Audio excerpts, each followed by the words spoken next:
Hello বন্ধুরা, কেমন আছো তোমরা সবাই? আশা করি সবাই খুব ভালো আছো, আমিও খুব ভালো আছি। আজকে আমি কোথায় যাচ্ছি পুরো ব্লগটা না দেখলে কিন্তু বুঝতে পারবে না। তাহলে চলো পুরো ব্লগটা তোমাদের সাথে শেয়ার করা যাক। আমরা এখন যাচ্ছি নৈহাটি বড়মার মন্দিরে। তোমরা জানো মানে ভীষণ জাগ্রত মন্দির। আর আগেও বহুবার গেছি পুজো দিতে। তো কালী পুজোর সময় এখন যেহেতু মন্দির প্রতিষ্ঠা করা হয়েছে, তার জন্য আমরা যাচ্ছি। আমার নৈহাটিতেই কলেজ ছিল, তো বহুবারই ওই দিক দিয়ে যাওয়া হয়েছে। তো মন্দির তেমনভাবে প্রতিষ্ঠা করা ছিল না, তো মন্দির প্রতিষ্ঠা করার পর আমি এই ফার্স্ট টাইম যাচ্ছি। তো চলো তোমাদের সাথে ব্লগটা শেয়ার করব, পুজোর ব্লগটা। কথায় আছে ধর্ম যার যার, বড় মার সবার।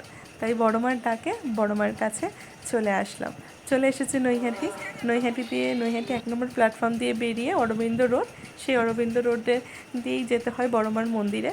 তো হেঁটেও যেতে পারবে তোমরা, ওখানে রিক্সা বা টোটো দুটোই পেয়ে যাবে। তো ওখান মন্দিরের বাইরে তোমরা দেখবে প্রচুর ডালার দোকান আছে, আর বড় মায়ের ফটোরও দোকান আছে। তোমরা চাইলে ওখান থেকেই নিয়ে নিতে পারো। আমি ওখান থেকে একটা ডালা নিয়ে নিয়েছিলাম 101 টাকা দিয়ে। নিয়ে চলে আসলাম মন্দিরের ভেতরে মাকে পুজো দেবো বলে। সামনে দিয়ে মায়ের মূর্তিটা দেখতে পাচ্ছ কি সুন্দর, যেন মা স্বয়ং এখানে এসে দাঁড়িয়ে আছে। সত্যি কথা বলছি, মনটা যেন ভরে গেল মায়ের মুখটা দেখে। তোমরা যারা যারা চাও তারা অতি অবশ্যই গিয়ে মায়ের মুখটা একটু দেখে এসো, মায়ের মন্দিরটা ঘুরে এসো। একটা অপূর্ব শান্তি তোমরা অনুভব করতে পারবে গেলে ওখানে। আর আমি যেহেতু সন্ধ্যাবেলায় গেছিলাম পুজো দেওয়ার জন্য, তার জন্য সন্ধ্যাবেলায় 6:30 থেকে সন্ধ্যা আরতি শুরু হয়, তাই ভাবলাম একটু সন্ধ্যা আরতিটাও দেখে যাই। দেখো মায়ের যেখানে মা আছে সেই জায়গাটা দেখো পর্দা দিয়ে একটু ঢেকে রাখা হয়েছে, কারণ ওখানে মায়েরকে পরিষ্কার পরিচ্ছন্ন করে আবার নতুন করে সাজানো হচ্ছে। সাজিয়ে টাজিয়ে এই যে দেখো মায়ের সামনে দিয়ে পর্দাটা সরানো হলো।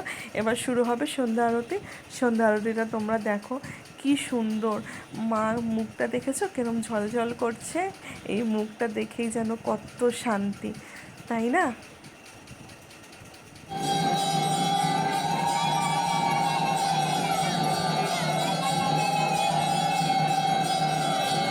মায়ের সন্ধ্যা আরতি চলছে এখানে। যেহেতু ভিডিও বা ফটো নেওয়া নিষেধ, কিন্তু তাও আমি থাকতে পারলাম না, লুকিয়ে লুকিয়ে ভিডিও করে নিলাম আর ফটোও তুলে নিয়েছিলাম। তো পুরোটা দেখেও ছিল আমি ভিডিও করছি, ফটো তুলছি, কিন্তু তেমনভাবে কেউ কিছু বলেনি। তার জন্য সাহস করে আমি একটু ভিডিও করেই নিলাম ফোনের মধ্যে, যাতে তোমাদের সাথে শেয়ার করতে পারি। তোমরা কিন্তু অতি অবশ্যই বড় মায়ের মন্দির দিয়ে ঘুরে এসো, ভীষণ জাগ্রত মন্দির। মা সবার মনস্কামনা পূরণ করে। মায়ের কাছে যাওয়ার জন্য কোনো জাত বিভেদ নেই, সুতরাং তোমরা যে কোনো ধর্মেরই মানুষ গিয়ে মাকে মন দিয়ে ডাকলে মা তোমাদের অতি অবশ্যই মনস্কামনা পূরণ করবে। দেখো সন্ধ্যাবেলা আমরা পুজো দিয়ে বেরোলাম, তারপরে দেখো কত দূর লাইন চলে গেছে, আবার ভিড় জমা হয়ে গেছে মন্দিরের বাইরে, যেহেতু 8টা অবধি পুজো করা হয়। দেখো তারপরে পুজো টুজো দিয়ে আমি চলে আসলাম একটু গঙ্গার ঘাট থেকে তারপর আবার বাড়ি যাব। কেমন লাগলো অতি অবশ্যই কমেন্টে জানিও।